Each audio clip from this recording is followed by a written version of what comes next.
யாரா அங்க படுத்துருக்கோமா? ஏய் யாரா அது? என்ன ஒரு காரண்டாங்க வந்து படுத்துருக்கோம்? ஏய் எவனுமே என் தலையில இருக்கிற ஒரு மயிறு முடி எவனாலையும் முடுங்க முடியாது.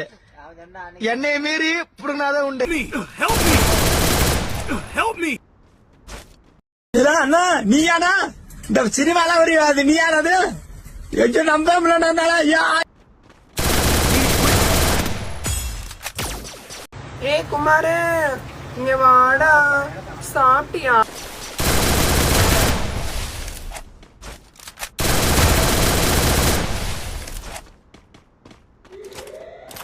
A few moments later. இப்ப ஒரு குறுப்பு போனாங்கல்ல, அவங்க போயிட்டாங்களான்னு பாரு. நீ இங்கதான் இருக்கியா? ஏன் நீ எங்க இருந்து வர்ற? நான் தான் அந்த குரூப்புக்கு தலைவன்.